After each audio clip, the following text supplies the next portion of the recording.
ప్రియమైన మా పరలోక తండ్రి యేసుక్రీస్తు ప్రభు పరిశుద్ధ నామమును బట్టి మీ సన్నిధికి వస్తున్నాం నాయన. ఈ ఉదయకాలన ప్రత్యేకంగా స్తుతిస్తున్నా. గొప్ప దేవుడు నాయన, మంచి దేవుడు ప్రభా. నిన్న నేడు ఏకరీతిగా ఉన్న దేవుడు ప్రభా, సజ్జుడు నా దేవుడు ప్రభా, సర్వశక్తివంతుడైన దేవ, మీకు స్తోత్రం నాయన. ఈ ఉదయకాలన ఎవరైతే ఏకీభవిస్తున్నారో వాళ్ళని జ్ఞాపకం చేసుకోండి నాయన.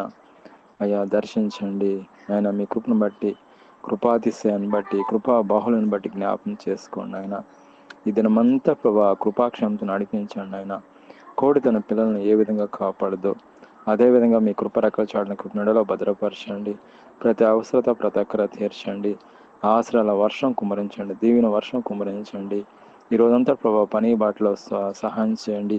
మీ యొక్క సహాయం, సముచితమైన సహాయం, పరలోక సహాయం, తండ్రి కుమార పరిశుద్ధాత్మ యొక్క సహాయం నిండిగా మెండిగా సమృద్ధిగా అనుగ్రహించమని, ఈ దినమంతా ప్రభావ మీ ఆశ్రయాలతో నింపి నడిపించమని, మీ దీవులతో నింపి నడిపించమని ప్రభుని యేసుక్రీస్తును ప్రార్థన చేస్తున్నాం తండ్రి. ఆమేన్.